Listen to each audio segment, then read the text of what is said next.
ઇન્દ્ર દેવતા એને શ્રાપ આપી દીધો કે તારા આખા શરીરે 1000 આંખ થઈ જાય. જે આપણે બે છે ને એને આખા શરીરે આંખ 1000 સહસ્ત્રાક્ષ આખા શરીરે શ્રાપ લાગી ગયો, આંખ થઈ ગઈ આખા શરીરમાં, અને એ દિવસથી એનું નામ પડ્યું સહસ્ત્રાક્ષ.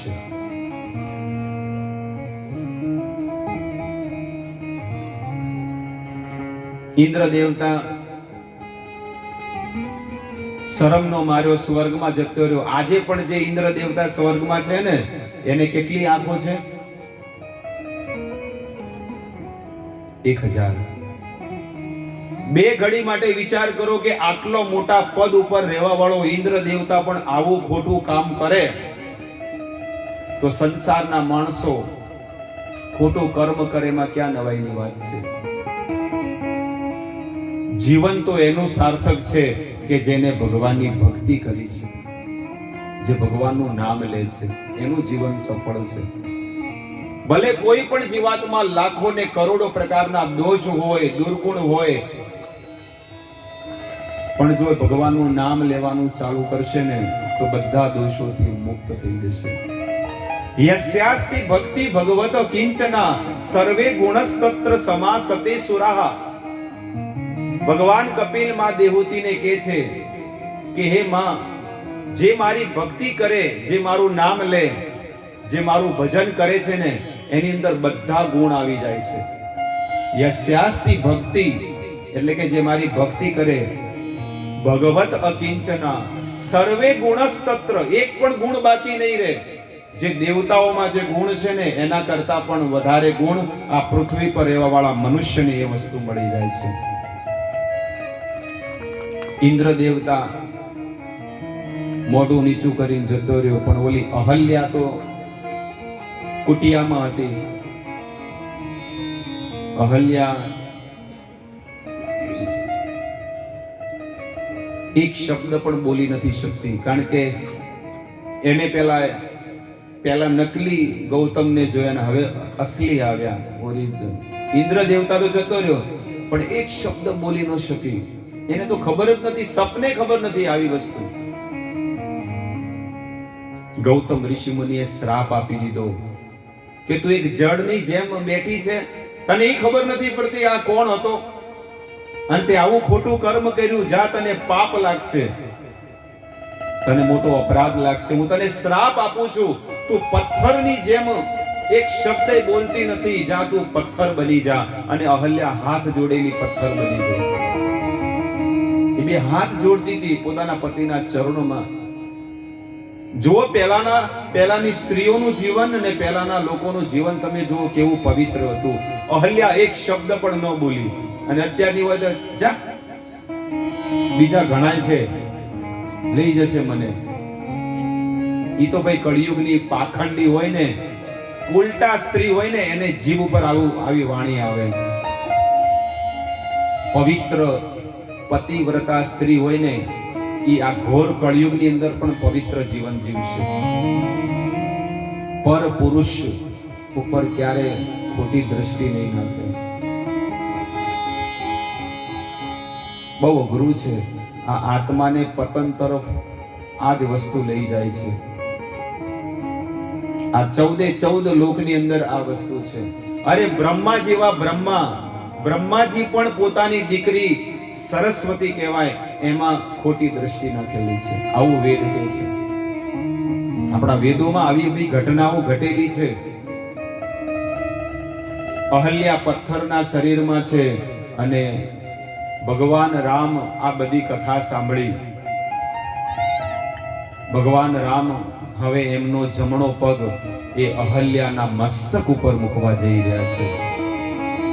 અને જેવો ભગવાન રામે એ અહલ્યાના મસ્તક ઉપર પગ મૂક્યો, એ અહલ્યા પહેલા કરતા પણ સુંદર સ્ત્રી બની ગઈ, દેવી બની ગઈ. અને અહલ્યા ભગવાનને પ્રાર્થના કરે છે. આવો સંગીતમય વાતાવરણમાં અહલ્યાની સ્તુતિ જે ભગવાનને કરી છે ને એ આપણે શ્રવણ કરીએ. ભક્તો, કથાઓ તો આપણા ગામડાઓમાં બહુ બધી તમે સાંભળી હશે, ભાગવત સપ્તાહો. પણ આ કથા એવી છે, આ ભાગવત સપ્તાહ એવી છે કે આ કથામાં તમે જે પણ વસ્તુ સાંભળી છે ને જીવનમાં ક્યારેય નહીં સાંભળી હોય એ તમે અનુભવ કરતા હશો. આ ભાગવત સપ્તાહ 7 દિવસની જ્યારે પૂરી થશે ને કેટલાય લોકો પોતાના દુર્ગુણોને આ કથામાં છોડીને જશે, એટલી ગેરંટી છે.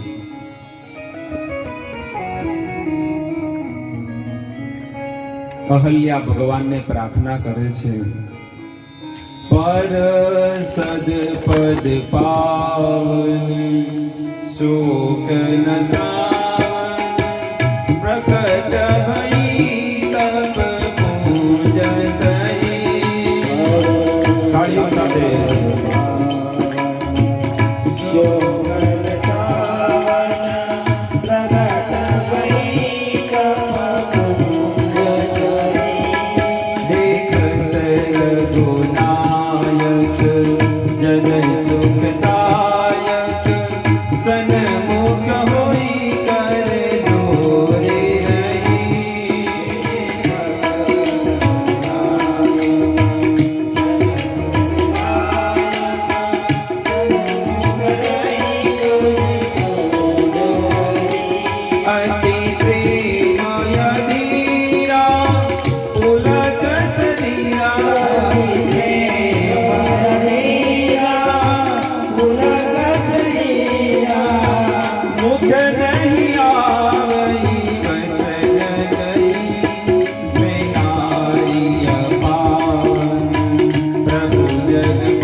અહલ્યાના આંખમાંથી આંસુઓની ધારા વહે છે.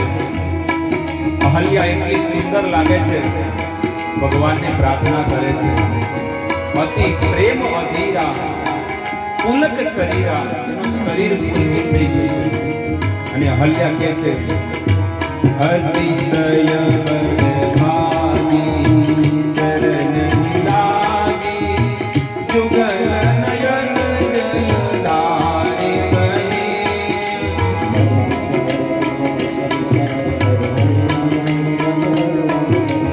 હવે અહલ્યા પ્રાર્થના કરે છે, એના આંખમાંથી આંસુઓની ધારા નીકળે છે. હજારો વર્ષોથી જેને તપસ્યા કરી, આજે એ તપસ્યાનું ફળ અહલ્યાને મળ્યું છે.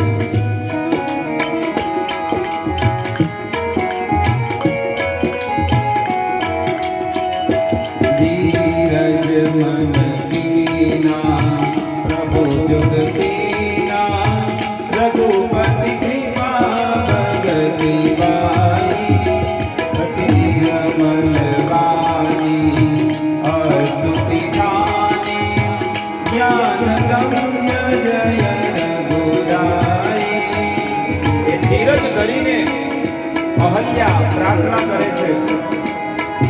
અતિ નિર્મલ વાણી ભગવાનના ચરણોમાં દંડવત પ્રણામ કરીને કહે છે, જો આ અહલ્યા એક સ્ત્રી ભગવાનની સામે કંઈક પ્રાર્થના કરે છે. શું કહે છે? મેં નારી પાવન પ્રભુ જગ પાવન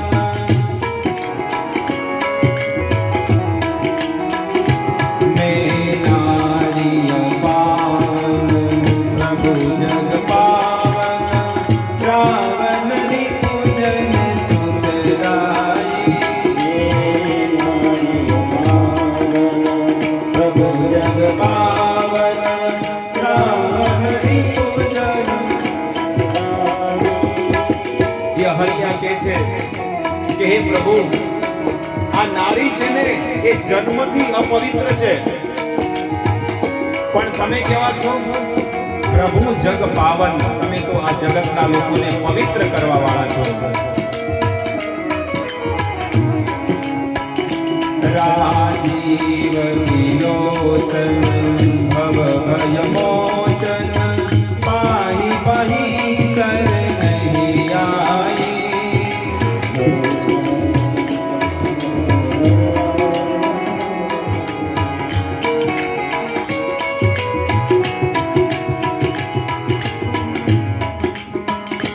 રાજીવ વિલોચન ભવ ભય મોચન પાહી પાહી શરણૈ આઈ.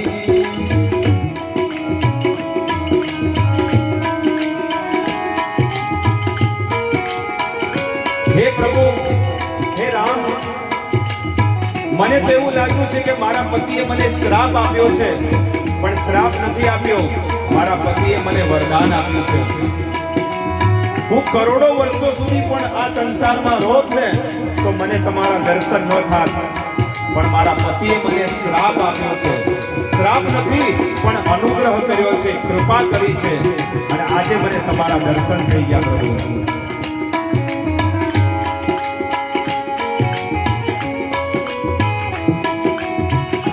મોતી શ્રાપ જો દીના અતિ મલ દીના, મુનિ શ્રાપ જો દીના અતિ મલ દીના, પરમયનુગ્રહ મે માના વિનારિય પાવન પ્રભુ જગ પાવન રાવણ રિપુ મન ગંધાઈ.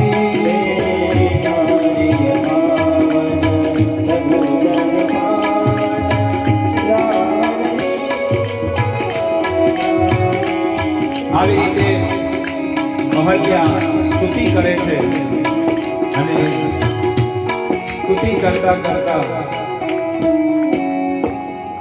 અહલ્યા રડી પડી છે, અને આંસુઓની ધારાથી ભગવાનના ચરણ ધોવે છે. આજે ભગવાન સુખ આપે છે, આશીર્વાદ આપે છે કે હે અહલ્યા, તમારા પતિદેવ જે જગ્યાએ જે સ્થાન ઉપર છે ને ત્યાં આગળ તમે હવે જાઓ, તમારું કલ્યાણ થાવ. ભગવાન આ જગતની અંદર બધા જીવોનું કલ્યાણ કરે છે. આપણું વેદ અને શાસ્ત્ર કહે છે કે એ પતિવતા સ્ત્રી જે પોતાના પતિની સાથે આખું જીવન પવિત્ર જીવે, ભક્તિ કરે, તો એ જ પતિ પત્ની છે ને ભગવાનના ધામમાં પણ પતિ પત્ની જ બને છે. આવું આપણું વેદ કહે છે. એટલે ભક્તો, આ કળિયુગના જીવનમાંથી ઉપર ઉઠવાનું છે. કળિયુગના પાપી તાપી અજ્ઞાની જીવોને કોઈ ખબર નથી કે કેવી રીતે જીવન જીવવું.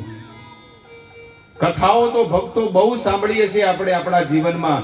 આ બધા ગામડાઓમાં બહુ બધી કથાઓ થતી હોય, પણ લોકો 7 દિવસ કથા કરે, નચાડે, પણ નાચવાનું મુખ્ય ઉદ્દેશ નથી. કંઈક ઉપદેશ તમે લો, કંઈક સત્સંગ લો કે જીવન કેવું જીવવું જોઈએ. એક નાનપણથી લઈને ઘડપણ સુધી કઈ રીતે જીવન જીવવું જોઈએ ને એ કૃષ્ણ ભાવનામૃતની અંદર શીખવાડવામાં આવે છે. સ્વામી પ્રભુપાદ મહારાજ જે કલકત્તામાં જે સંત પ્રગટ થયા, અને એ સંત અહીંયા આગળ જો લખ્યું, સ્વામી પ્રભુપાદ સંત છે, કલકત્તાના બંગાળના હતા, અને અમેરિકામાં જઈને એમને ભક્તિનો પ્રચાર કર્યો, અને ભક્તિનો પ્રચાર કરીને પાપી તાપી જે ગાયનું માંસ ખાવા વાળા આજે કૃષ્ણ પ્રસાદ ખાય છે, ભગવાનને ભોગ લગાડીને. જે ગાયનું બ્લડ એટલે ગાયનું લોહી પીવા વાળા હતા, આજે ભગવાનનું ચરણામૃત લે છે, ભગવાનનું ચરણામૃત પીવે છે. જે 12 દેશમાં ફોરેન ની અંદર, અભી પ્રભુ આપ बैठ जाओ ना, सब आपकी ओर देखते हैं. 12 દેશની અંદર ફોરેનરો, જે સ્ત્રીઓ એના શરીર પર એક પણ વસ્ત્ર નથી પહેરતી, એવી સ્ત્રીઓ આજે છે ને સાડી પહેરે છે, એને ભાલ ઉપર તિલક કરે, ગળામાં તુલસીની માળા પહેરે, અને હાથમાં માળા જોડી હોય તો હરિ નામનું જાપ કરે છે. એને પોતાના જીવનનું લક્ષ્ય જાણી લીધું કે આપણા જીવનનું લક્ષ્ય છે ભગવાન રામની સેવા કરવી, એમની ભક્તિ કરવી. ભક્તો, એ 12 દેશના લોકો, Russia, Japan, Australia, London, America, આ બધા દેશના લોકો આજે બધું એમનું વતન, એમનો દેશ છોડીને આજે વૃંદાવનમાં રહીને એક નાનકડું રૂમ લઈને ત્યાં આગળ રહે છે. બોલો, લાખો કરોડો રૂપિયા કે છે કે અમેરિકા દેશ આપણા કરતા છે ને 20 વર્ષ આગળ છે. આજે ટચ સ્ક્રીનના જે મોબાઈલ છે ને એ લોકોએ 20 વર્ષ પહેલા વાપરીને ફેંકી દીધા, હવે આપણે લઈએ છીએ. સમજો છો ને? એ લોકો 20 વર્ષ પહેલા બધી વસ્તુઓને વાપરીનો ત્યાગ કરી દીધો. આપણે જે સુખ ભોગવીએ છીએ ને એ સુખ એ લોકોએ 20 વર્ષ પહેલા ભોગવી દીધું છે, પણ તો એ લોકોને સુખ ન મળ્યું. પણ સ્વામી પ્રભુપાદ મહારાજ ગયા અને એમણે કૃષ્ણ અને રામ આપી દીધા કે લો તમે આમનું ભજન કરો અને તમે સુખી થઈ જાઓ. એ ભૂરિયા લોકો સુધરી ગયા, પણ આપણે સુધારવા જોવે. પણ એ લોકો આપણા ભારતમાં આવીને, ગુજરાતમાં આવીને બધી જગ્યાએ ધર્મનો પ્રચાર કરે છે. જાઓ સુરતમાં ઇસ્કોન મંદિર, જાઓ વલ્લભ વિદ્યાનગર આણંદમાં, બધા ફોરેનરો છે. અમને એમની જ પરંપરામાં જે અહીંયા એમના શિષ્ય થયા પરમ પૂજ્ય રાધા ગોવિંદ ગોસ્વામી મહારાજ ઉપર ખૂણામાં જે છે, એમની પાસે મેં દીક્ષા લીધી, ગુરુ બનાવ્યા એમને. અને ગુરુએ જે કીધું, ભલે ગમે તે કહે, પણ એ જે ગુરુ મહારાજે જે વચન આપ્યા છે ને એ વચન એનું જીવનમાં પાલન કરી અને બધું જે મુંબઈમાં રહેવા વાળો જે દીકરો હતો આજે બધું છોડીને એક પાલનપુર જેવા નાના ક્ષેત્રની અંદર જઈને ત્યાં નાનું સેન્ટર બનાવ્યું, ધર્મનો પ્રચાર થાય છે. અને આવા સાધુ સંતો જે બ્રહ્મચારીઓ ત્યાં આગળ રહે છે અને ત્યાં પ્રચાર કરીએ છીએ. આજે ગામડાઓના લોકો ગામડાઓની વસ્તુ છોડીને મુંબઈ, અમેરિકા અને લંડન, જાપાન લોકો જતા હોય, દિલ્હી, આવે મોટી મોટી સિટીમાં લોકો જતા હોય કે અહીંયા જઈએ. પણ આજે લોકો શું કરે છે કે પોતાની સિટી છોડીને પોતાના વતનમાં જઈને પ્રચાર કરે છે. કેમ? કારણ કે ગુરુએ કીધું છે. આવો રસ અને આવો આનંદ, જે સુખ અમને મળે છે એ અમે બધે ગામડે ગામડે બધાને આપીએ છીએ કે તમે પણ આ વસ્તુ લો, ભક્તિને પોતાના જીવનમાં ઉતારો. બદલામાં અમને કાંઈ જોઈતું નથી. આ છે કથા. 7 દિવસ, પહેલા દિવસે કોઈને ખબર ન પડે, પણ જ્યારે 7 દિવસ વીતે ને ત્યારે આપણને કંઈક અનુભવ થાય કે આ કથાકાર કોણ છે, આ સંસ્થા કોણ છે અને કેટલી સુંદર કથા કરે છે. પહેલા દિવસે અનુભવ ન થાય. એ ગુલાબ જાંબુને દૂરથી જોવાથી અનુભવ ન થાય, પણ એ ગુલાબ જાંબુને જ્યારે તમે જીભ ઉપર મૂકો અને તમારે જ્યારે 32 દાંતની વચ્ચે જ્યારે તમે એને ચાવો ને ત્યારે એ રસનો તમે આસ્વાદન કરી શકો. એવી જ રીતે કોઈ શુદ્ધ પરંપરામાં ગુરુ બનાવે અને ગુરુ બનાવીને એ જીવનમાં ઉતારે અને એવા સંતના મોઢેથી જ્યારે આપણે 7 દિવસ સુધી એ ભક્તિનું આસ્વાદન કરીને તો આપણે પણ એવા શુદ્ધ ભક્તિનો રસનો આસ્વાદન કરી શકશું. અહલ્યા ભગવાનના ધામમાં જ્યાં આગળ ગૌતમ ઋષિ મુનિ ગયા ત્યાં આગળ પતિની સેવામાં લાગી ગઈ છે.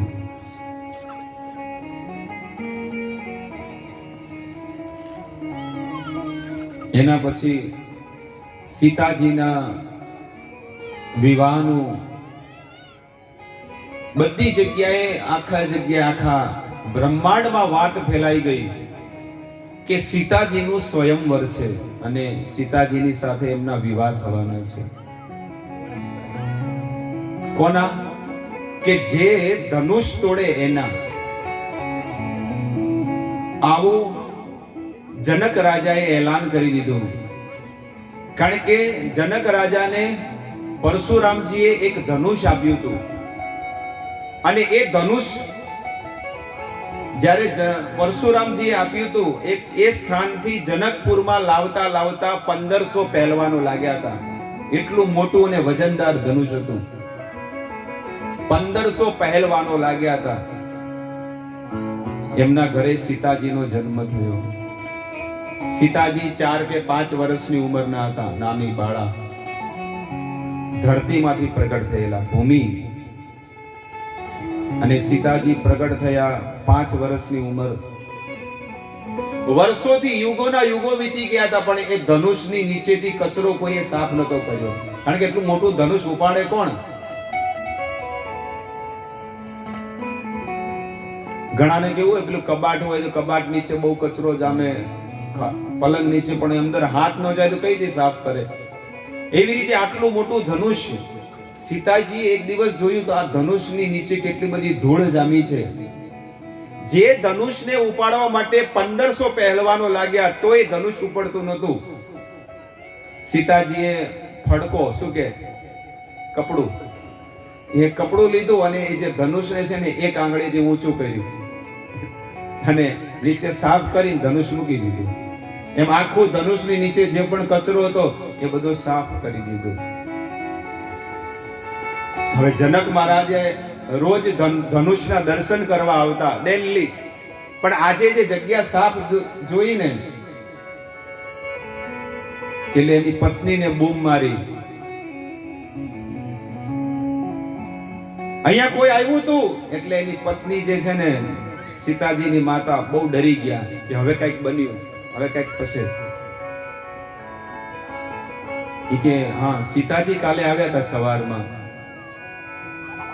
પછી ઈ કે ધનુષની નીચે નોકરાણીઓ હતી ને, દાસીઓ, કે ધનુષની નીચે કચરો હતો તો સીતાજીએ ખાલી એક આંગળી ઊંચી કરી અને બધું સાફ કરી પાછું મૂકી દીધું.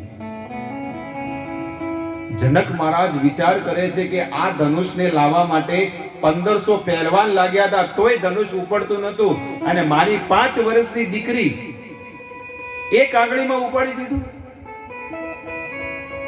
એના લેવલ પ્રમાણે હવે છોકરો પણ મારે ભવિષ્યમાં એની સાથે લગ્ન કરવા.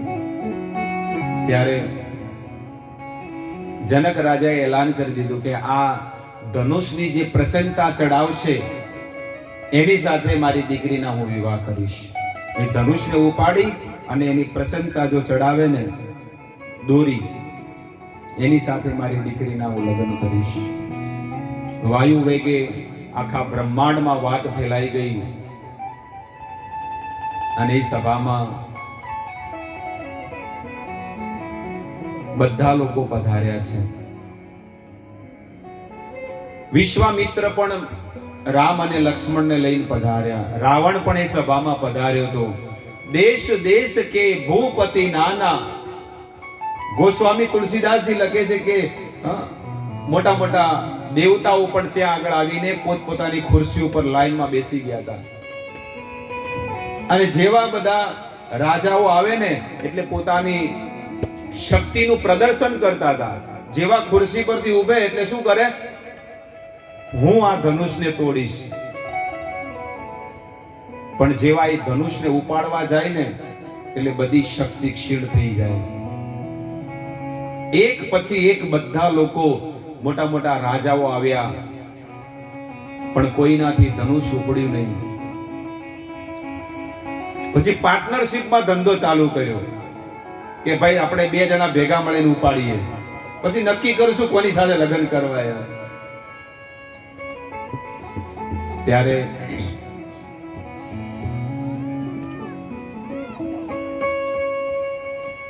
જનક રાજા બોલવા માંડે, કારણ કે 5 રાજાઓ ભેગા મળીને ધનુષ ઉપાડે એટલે કે ઉભા રહો, સાવધાન,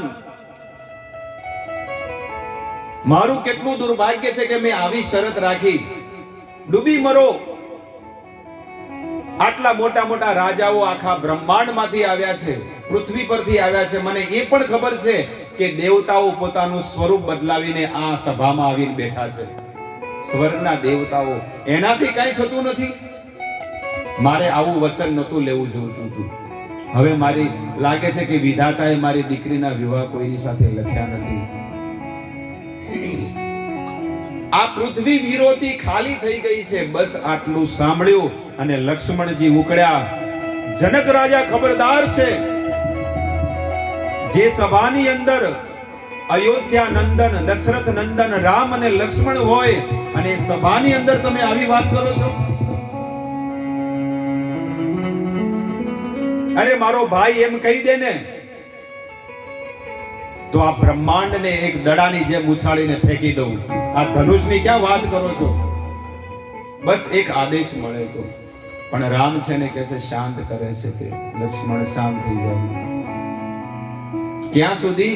જ્યાં સુધી ગુરુનો આદેશ ન મળે ને ત્યાં સુધી કાંઈ ન કરવું જોઈએ. વિશ્વામિત્ર રજા આપે છે. ઉઠ હું રામ કે છે કે ઉઠો હું રામ,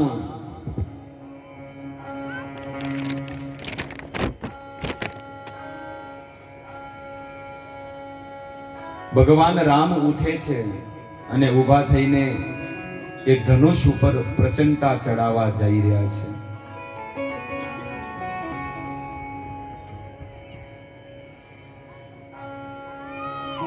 ભગવાન રામ જ્યારે એ ધનુષને પ્રચંડતા ચડાવવા જઈ રહ્યા, તરત જ એક જ હાથે એ ધનુષને ઉપાડી લીધું.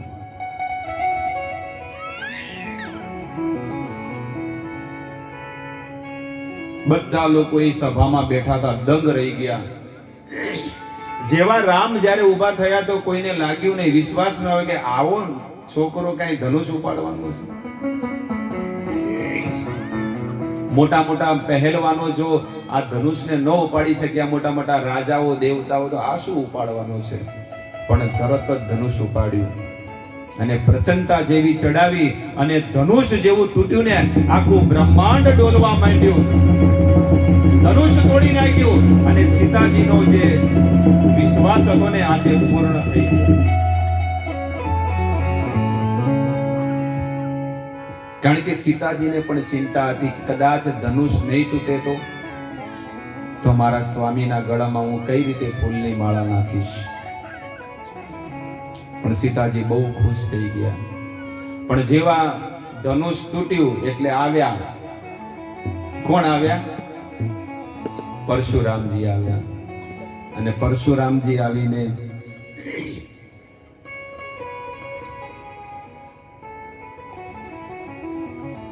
તેહી અવસર સુની શિવ ધનુ ભંગા, આયઓ ભૃગુકુલ કમલ પતંગા.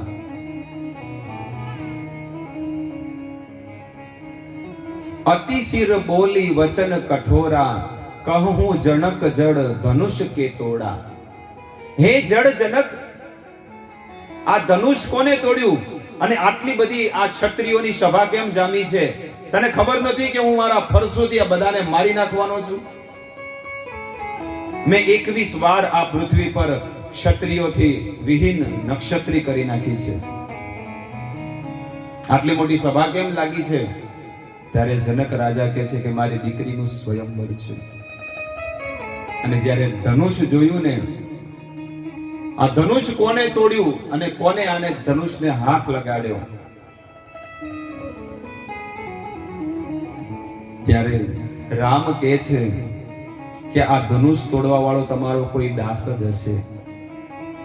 હું તો માત્ર રામ છું અને તમે તો પરશુરામ છો. જુઓ, હું તો એક માત્ર રામ છું. મારા પિતાએ માત્ર રામ લખ્યું છે પાછળ શબ્દ, પણ તમે તો પરશુરામ છો. તમે મારા ગુરુ છો અને તમારા મોઢે આ વસ્તુ સારી ન લાગે. આવી રીતે રામ લક્ષ્મણ પરશુરામજીનો જે સંવાદ બહુ લાંબો છે, પણ આમાં જે સાર વસ્તુ છે ને એ હું તમારી સામે પ્રસ્તુત કરવા માંગુ છું. કારણ કે રામાયણ અને ભાગવત છે ને એ વિશાળ ગ્રંથ છે.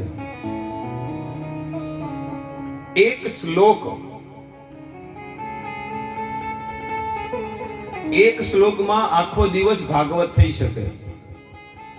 અને 18,000 શ્લોક એટલે 3 વર્ષ સુધી ભાગવત થાય. આ સંપૂર્ણ ભાગવતનો આપણે સંકલ્પ લીધો છે ને, જો એ સંપૂર્ણ ભાગવત સાંભળવું હોય ને તો 3 વર્ષ સુધી સાંભળવું પડે. આ પંડાલ, આ જે મંડપ છે ને, 3 વર્ષ સુધી રાખવો પડે, ત્યારે ભાગવત પૂરું થાય. પણ આપણે 7 દિવસમાં માત્ર રોજના 3 કલાક મળે છે. કઈ કથા કઈ કેવી, કઈ ન કેવી.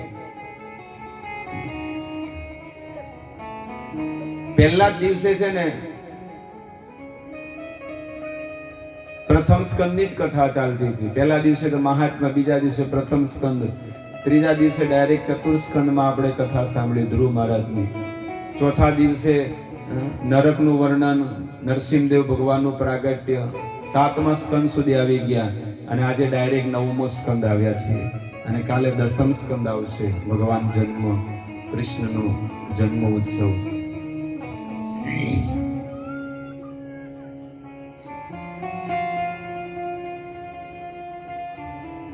આવી રીતે જનક રાજાએ પોતાની દીકરીઓના વિવાહ રામ અને લક્ષ્મણની સાથે કરાવી દીધા અને બંનેના વિવાહ થઈને એ અયોધ્યામાં આવ્યા અને અયોધ્યામાં આવીને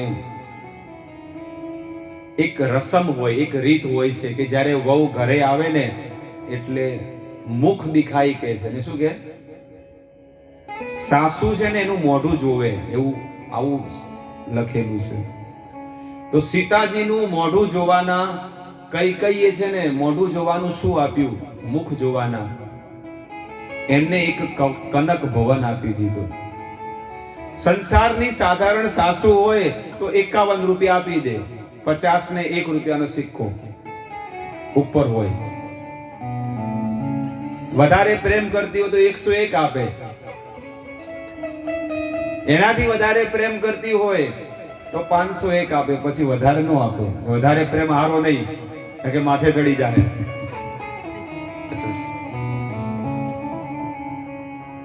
પણ કઈ એ છે ને એને કનક ભવન આપ્યું. કેમ? કારણ કે એમની મર્યાદા હતી.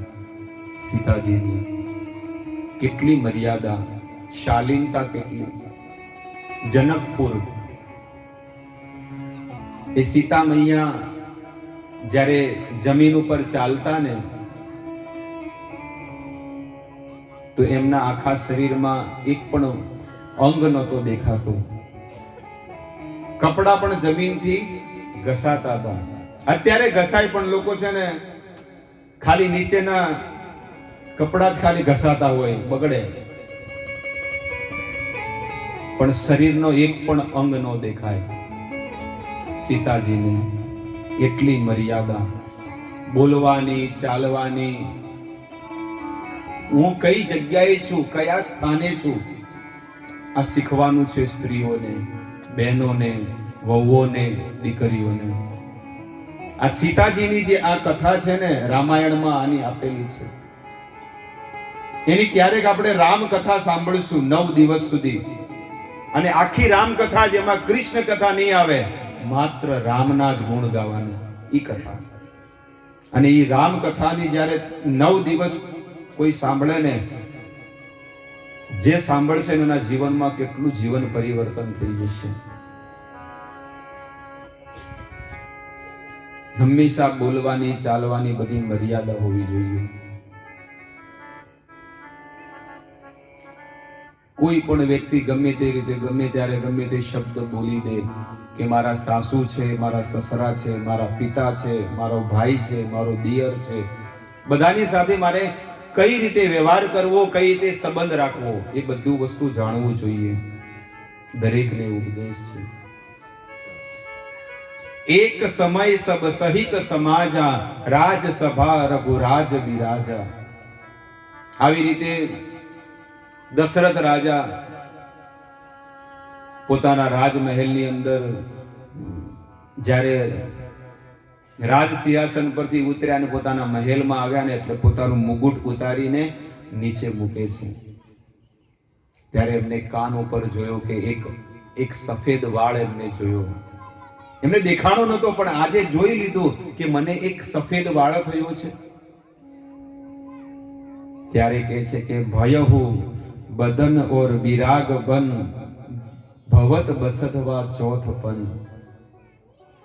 ભયહુ વિરાગ વિરાગપન ઓર ભવત બસતવા ચોથપન. જીવનનો ચોથો સમય હવે આવી ગયો છે. બ્રહ્મચારી, ગૃહસ્થ, વાનપ્રસ્થ અને છેલ્લો સંન્યાસ.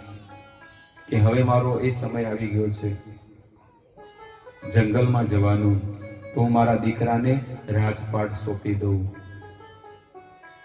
બસ આવો વિચાર કરતા હતા. દેવતાઓ દ્વારા આકાશવાણી થઈ. દેવતાઓ વિચાર કરે છે કે જો ભગવાન રાજા બનશે ને તો રાવણને કોણ મારશે? તો દેવતાઓએ સરસ્વતીને કીધું ને સરસ્વતીએ વિચાર કરે છે કે ઉચ્ચ નિવાસ નીચ કરતુતી.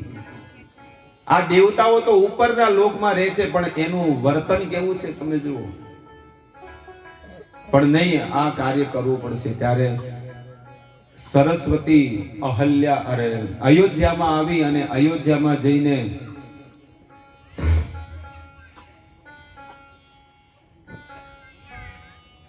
સરસ્વતી અયોધ્યામાં આવીને એ જોવે છે કે કોની જીભ ઉપર હું બેસું. ત્યારે એમને જોયું તો એક મંથરા નામની એક સ્ત્રી હતી અને એની જીભ ઉપર આ સરસ્વતી દેવી બેઠા અને મંત્રાની મતિ ફરી ગઈ. મંત્રા કઈ એના કાન ભર્યા અને કઈ કીધું કે 2 વચન માંગી લો. ત્યારે કઈ 2 વચન માંગ્યા દશરથ રાજાને, અને દશરથ રાજા એને 2 વચન આપવા માટે તૈયાર થઈ ગયા. કારણ કે કોપ ભવનમાં કઈ જઈને બેઠા છે. રાજાને ખબર પડી એટલે રાજાએ કોપ ભવનમાં ગયા અને જઈને કીધું કે તમે આવું સ્વરૂપ કેમ બનાવ્યું છે? ઈ કે મને 2 વચન આપો. કે 2 નહીં 200 માંગી લે, પણ તારું સ્વરૂપ તારું જે મૂડ સારો કરી દે. કેમ? કારણ કે કાલે સવારે રામને રાજા બનાવવાના છે. એ જ વસ્તુ ખૂંચતી હતી અંદર. હૃદય એવું બળવા માંડ્યું કે આ વાત જ મને હૃદયમાં ખૂંચે છે. કારણ કે ઓલી મંથરાએ કીધું હતું કે 1 મહિનાથી વાત ચાલી રહી છે. ત્યારે અહલ્યા કઈ કહે છે કે મને 2 વચન આપો. કારણ કે સ્વર્ગમાં દશરથ રાજા જ્યારે યુદ્ધ કરવા ગયા એટલે કઈકઈને સાથે લઈ ગયા હતા. અને કઈકઈએ દશરથ રાજાનો રથ તૂટવાનો હતો ને રથ તૂટી જાય, રથનું પૈડું પડી જાય તો એની હાર થતી હતી. એટલે કઈકઈએ શું કર્યું? પોતાની આંગળીને રથના પૈડામાં ત્યાં ફસાવીને રાખી હતી અને એમને જીતાડી દીધા. ત્યારે દશરથ રાજા કહે છે કે મારો રથ 10 દિશામાં ચાલે એટલે મારું નામ શું પડ્યું? દશરથ. પણ આજે તે મારી લાજ બચાવી છે, માંગ શું જોવે છે? કે ગમે ત્યારે હું વચન માંગીશ. એને 2 વચનનું કીધું હતું તો આજે કે માંગી લો. તો પહેલું વચન કયું છે કે ભરતને ગાદી. તો દશરથ રાજા ખુશ થઈ ગયા, કાંઈ વાંધો નહીં, રામને બનાવો કે ભરતને બનાવો, 2 એક જ છે. બીજું માંગ જલ્દી અને તારો મૂડ સારો કરી દે. અને બીજું વચન જે માંગ્યું છે ને ભક્તો, એ અયોધ્યાનો નાશ કરવા વાળું હતું, અયોધ્યાની અંદર દુઃખ લાવવા વાળું હતું.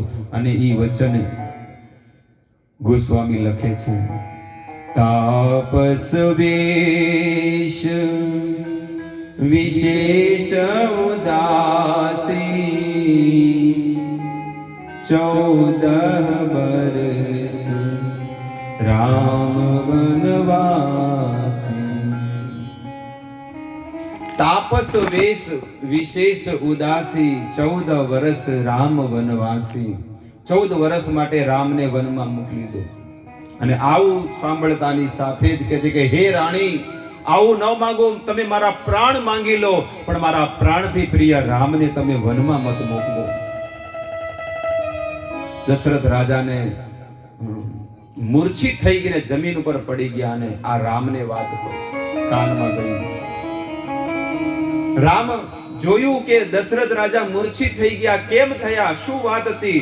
ત્યારે ભગવાનને ખબર પડી કે 14 વર્ષ સુધી મારે વનમાં જવાનું છે. બસ 14 વર્ષ માટે વનમાં જવાનું મૂર્છિત થઈ ગયા. અરે 14 વર્ષ તો હું આમ ગયો ને આમ આવ્યો.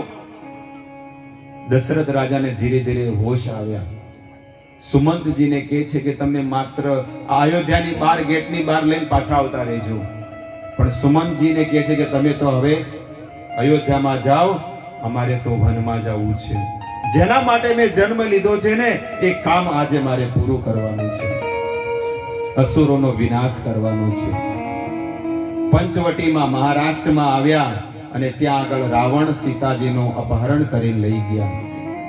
ભક્તો, રામાયણ આ રામચરિતમાનસ એટલું શુદ્ધ ગ્રંથ છે ને, એટલો આનંદ આવે ને, પણ એ ગાયને ચોપાઈઓ ગાઈને કથા કરવાનો બહુ આનંદ આવે. હમણાં ગાઈને અહલ્યાનો ખાલી 3 ચોપાઈ ગાઈ તો કેટલો આનંદ આવી ગયો. તો એ રામકથા ક્યારે કરશું? સમય જ્યારે હશે ત્યારે.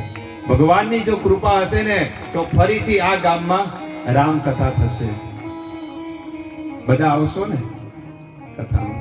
પણ એક ટાઈમ નહીં 2 ટાઈમ કરશો. મને તો ઓછો પડે છે સમય. એટલે આપણે છે ને વેકેશન પાડી દેવાનું 9 દિવસનું, અને અહીંયા જ રહેવાનું, અહીંયા હોઈ જવાનું. અખંડ ભંડારો ચાલુ રહેશે, કોઈ ચિંતા નહીં. આવતી વખતની મોટી તૈયારી કરજો હા ભાઈ, નાનું નહીં ચાલે. અને આ છે એક મોટો મંડપ, આખો પંડાલ મોટો બાંધી અને આપણે ગુણ ગાવાના છે રામના. સીતાજીનું અપહરણ કરીને રાવણ લઈ ગયો. હવે એ 1200 કિલોમીટરનો દરિયો, હવે સીતાજીને કોણ શોધીને લાવે? ત્યારે હનુમાનજી મળ્યા, અને હનુમાનજી એ 1200 કિલોમીટરનો જે પર્વત છે, દરિયો છે, એને પાર કરીને લંકામાં જઈને એમને ખબર પડી. ત્યારે જટાયુ દ્વારા ખબર પડી હતી આમ તો કે સીતાજીનું અપહરણ છે ને રાવણે કરીને લઈ ગયો છે. ભગવાન રામ એ જટાયુના અંતિમ સંસ્કાર કરે છે. ગોસ્વામી લખે છે કે દશરથના અંતિમ સંસ્કાર નહોતા કર્યા પોતાના પિતાના, પણ આજે કેટલું મોટું સૌભાગ્ય કહેવાય કે એક પક્ષીના શરીરમાં હતો જટાયુ, પણ એના અંતિમ સંસ્કાર ભગવાનના હાથે થયા છે. ભગવાન એ કહે છે કે જે મારું ભજન કરે છે ને એની કેટલી ઊંચી ગતિ થાય છે એ જીવાતમાં પણ એને ખબર નથી. એટલી મોટી ગતિ એ જીવની થાય છે. કેટલી હજારો અક્ષણી સેનાઓ હતી. નીલમાં થતું, નીલ કેટલા વાનરો હતા, અને સેતુ બંધ બંધાણો, અને બધા લોકો લંકામાં આવ્યા છે. વાનરો બધા લંકામાં આવ્યા, અને લંકામાં આવીને રાવણને લલકારે છે કે યુદ્ધ કરવા તૈયાર થઈ જાઓ. ભક્તો સૌથી પહેલા અંગદને મોકલે છે. અંગદ, અને અંગદ કહે છે કે હજી તને કહું છું, રાવણ તું માની જા અને સીતા મૈયાને પાછી મોકલી દે. પણ રાવણ માનતો નથી. અંગદ કહે છે હું એકલો કાફી છું તને મારવા માટે. અને એ અંગદે એ રાવણની એ ભૂમિમાં, એ રાજ્યની અંદર એક જમણો પગ મૂક્યો, અને મૂકીને કહે છે કે આ પગને જો કોઈ એક સોય માત્ર પણ હલાવી દે ને તો હું સીતાજીને હારીને અહીંયાથી જતો રહીશ. રામ ભક્તની અંદર આટલી તાકાત છે ભક્તો. અરે એક હનુમાનજીએ, ભગવાન રામે ખાલી હનુમાનજીને કીધું છે કે સીતાજીને શોધીને લાવવાના છે. ખાલી એટલું કીધું, હનુમાનજી આખી લંકા બાળીને આવી ગયા. અને જો સીતાજી લાવવાનું કીધું હોત ને તો રાવણનો ધ્વયંડ કરીને પાછા આવત. ભક્તની અંદર કેટલી મોટી તાકાત છે. અંગતે પગ મૂક્યો, બધા લોકો પડ્યા ચરણોમાં. એ લંકાના મોટા મોટા રાક્ષસો આવીને એ બધા ભેગા મળીને અંગતનો પગ હલાવવાની કોશિશ કરે, પણ એક રંચ માત્ર પણ 1 ઇંચ પણ એ પગ હલ્યો નતો. હવે રાવણનો ઇજ્જતનો કચરો થાય એમ હતો. એટલે રાવણ છે ને એની ગાદી પરથી ઊભો થયો અને અંગદના ચરણોમાં પડે છે. અંગદ કે મારા ચરણોમાં હું પડે, પ્રભુના ચરણોમાં જઈને પડે, તારું કલ્યાણ થઈ જશે. અંગદે પોતાના પગ લઈ લીધો. અંગદ કે મારા જેવા તુચ્છ વાનરના ચરણોમાં આવડો મોટો રાજા, મારા ચરણ હું પકડે છે, પ્રભુ રામના ચરણ પકડતું, તારું કલ્યાણ થઈ જશે. અને અંગદ ત્યાંથી જતો રહ્યો. અને હવે એ સમય આવી ગયો. ભગવાન કહે છે કે જેના માટે મેં જન્મ લીધો છે, જેના માટે મેં અવતાર લીધો છે, એ સમય હવે આવી ગયો છે. રાવણ હવે માને એમ નથી, એટલે હવે રાવણનો આપણે અંત કરવાનો છે. પણ એ રાવણનો અંત ત્યારે જ થશે જેટલી તાળીઓ જોરદાર વાગશે એટલો જ એ રાવણ જલ્દી મરશે. રાજા રામ રામ રામ સીતા રામ રામ રાજા રામ રામ રામ સીતા રામ સીતા રામ જોરદાર રાજા રામ રામ રામ સીતા રામ રામ રામ રાજા રામ રામ રામ સીતા રામ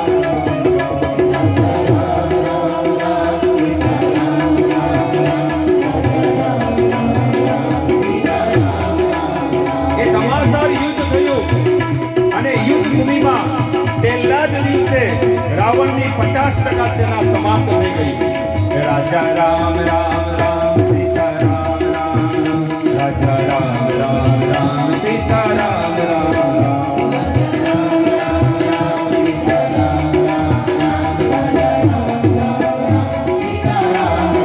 બીજા દિવસે મેઘનાથને મારી નાખ્યો, અક્ષય કુમારને મારી નાખ્યો. હનુમાનજી મહારાજ બધી સેનાઓને મારીને તહેસ નહેસ કરી નાખ્યો. હવે એ યુદ્ધ ભૂમિમાં માત્ર એકલો રાવણ વધ્યો છે. કુંભકર્ણને પણ મારી નાખ્યો. બધા લોકો જ્યારે મરી ગયા ત્યારે એકલો રાવણ વધ્યો છે. મંદોદરી કહે છે કે હે પ્રભુ, હવે તો સુધરી જાઓ અને સીતા મૈયાને પાછી આપી દો. પણ તોય રાવણ ના પાડે છે. રાવણ એકલો વધ્યો છે. ભલે મરી જાઓ પણ હું સીતાને પાછી નહીં આપું. રાજા રામ રામ રામ સીતા રામ રામ રામ. રાજા રામ રામ રામ સીતા રામ રામ રામ.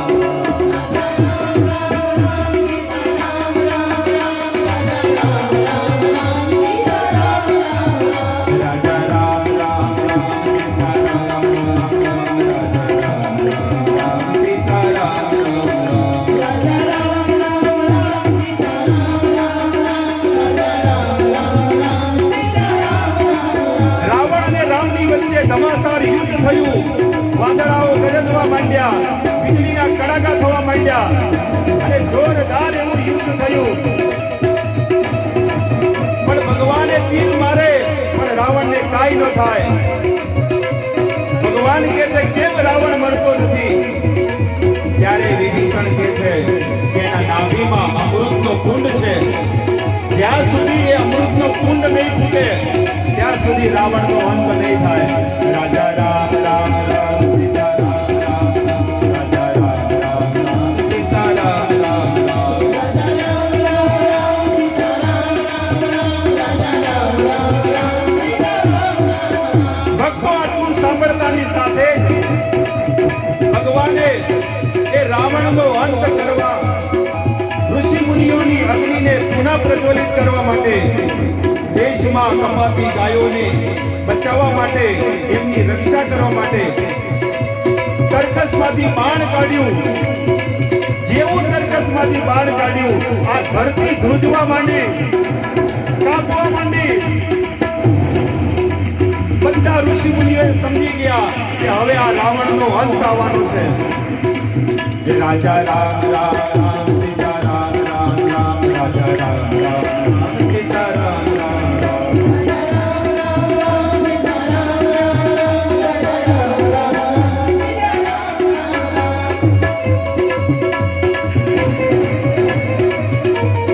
આખું બ્રહ્માંડ ડોલવા લાગ્યું. આ પૃથ્વી ડોલે છે કે હવે આ રાવણનો અંત આવી ગયો છે. રાવણના મસ્તક ઉપર ગીત ડોલવા લાગ્યા, શિયાળીઓ બોલવા માંડ્યા. આ મંદોદરીની બંગડી ફૂટી ગઈ અને હવે એ સમય આવી ગયો. ભગવાને જોયું કે હવે રાવણનો અંત આવશે. રાજા રામ રામ રામ સીતા રામ રામ રામ. રાજા રામ રામ રામ સીતા રામ રામ રામ.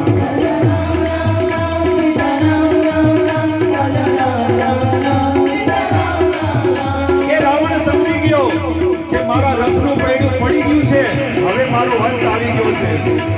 બધા ઋષિ મુનિઓ યજ્ઞ કરે છે અને ધરતી ડોલવા લાગી, આકાશ ડોલવા લાગ્યું, સમુદ્રનું પાણી ખોળવા લાગ્યું. અને ત્યારે રામે બરોબર 31 બાણ અભિમંત્રિત કરી 10 ભુજાઓ, 10 મસ્તક અને એક નાભી પર મારી અને રાવણને જે માર્યું છે, રાવણ સીધો ધરતી પર પડી ગયો અને રાવણનો અંત આવી ગયો.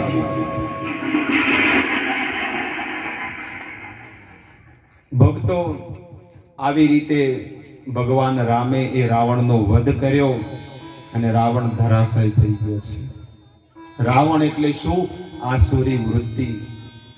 આજે ભગવાને 14 વર્ષ સુધી જે વનવાસ લીધો ને, આ આસુરી વૃત્તિને મારવા માટે વનમાં ગયા હતા. ભક્તો, આપણા હૃદયમાં પણ રાવણ છે. 10 માથા વાળો રાવણ. કામ, ક્રોધ, લોભ, મોહ, મદ, માત્સર્ય. આ રાવણને, કામ રૂપી રાવણને જો મારવો હોય ને તો એને હરિનામ રૂપી મંત્ર લેવો પડશે. અને જ્યારે ભગવાનનું નામનો મંત્ર લેશું ને ત્યારે આ કાળ રૂપી રાવણ છે ને તમારા હૃદયમાંથી જતો રહેશે. તો આવતીકાલે કૃષ્ણ જન્મ ઉત્સવ મનાવવાનો છે. જેમ આજે તમે ભગવાનનો ભોગ, ભગવાન માટે ભગવાનનો ભોગ લઈને આવ્યા છો, આ ભોગ પણ આજે બધાને વિતરણ કરવામાં આવશે અહીંયા કથાની અંદર. તો બધો ભેગો કરી લો, બધો ભોગ બધા અહીંયા બધાને.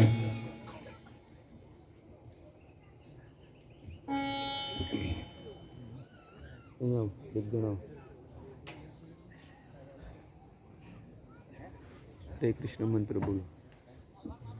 એક જણા હરે કૃષ્ણ કૃષ્ણ કૃષ્ણ હરે હરે, હરે રામ બધો ભોગ નહીં હોતા, અમુક દાતાઓને દેવાનો હોય.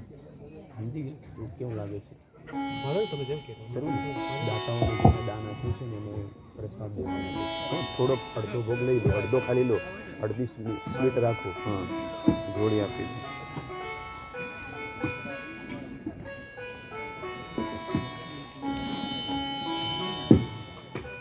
હરે કૃષ્ણ કૃષ્ણ કૃષ્ણ હરે હરે. તો તમારા ત્યાં તમારી પાસે જે જોડી આવે છે એ હુંડીની અંદર, જોડીની અંદર બધાએ ભગવાન માટે કંઈક દાન આપવાનું છે દરેક લોકોએ. તો અહીંયા આવતીકાલે પણ કૃષ્ણ જન્મ ઉત્સવ મનાવવાનો છે. બધા લોકો નવા વસ્ત્ર પહેરીને આવે અને આજુબાજુમાં પણ બધાને લોકો આમંત્રણ આપે કે કાલે કૃષ્ણ જન્મ ઉત્સવ મનાશે અને કંસનો વધ કરવામાં આવશે. તો બધા લોકો પધારે. અને જેને પણ માળા લેવી હોય,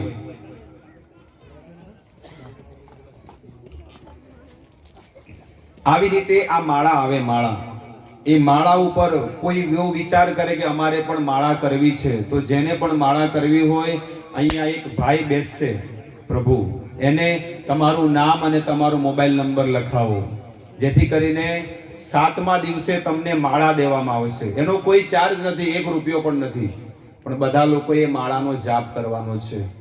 તો આજથી નામ લખવામાં આવવાના છે. જેને બી માળા જોવે કે મારે આ નામ મંત્ર લેવો છે, મારે આ હું મણકે ભગવાનનું નામ લઈશ. કોઈ 2 માળાનો સંકલ્પ કરે, કોઈ 4 માળાનો. 4 માળા એટલે અડધો કલાક, 1 માળા એટલે 7.5 મિનિટ અને 2 માળા એટલે 15 મિનિટ. તો દરેક લોકોએ એ સંકલ્પ લખવાનો છે કે આજથી હું વચન લઉં છું કે આજથી હું 4 માળા કરીશ, 2 માળા કરીશ, 1 માળા કરીશ. તો દરેક લોકોને જેને પણ ઈચ્છા હોય અહીંયા અમારે રાગાનુગા ગોર પ્રભુ અહીંયા હાથ ઊંચો કરો. આ પ્રભુજી અહીંયા બેસશે અને તમને જેને બી ઈચ્છા હોય એ પોતાના નામ અને મોબાઈલ નંબર લખાવે. અને 7મા દિવસે જેને નામ લખાવ્યું છે એને અહીંયા વ્યાસપીઠ પરથી ભગવાનને અર્પણ કરેલી જે જપ કરવાની માળા એને દેવામાં આવશે. તો જેને પણ ઈચ્છા હોય અહીંયા બેસશે નીચે ટેબલ ઉપર, તે લોકો પોતાનું નામ લખાવે. હવે આપણે કીર્તન કરશું અને પછી ભાગવતજીની આરતી થશે. તો બધા લોકો જેને આ કથામાં જે આજે દાન આપ્યું છે એ બધા દાતાઓ આગળ આવે અને ભગવાન રામની આરતીનો બધા લાભ લે.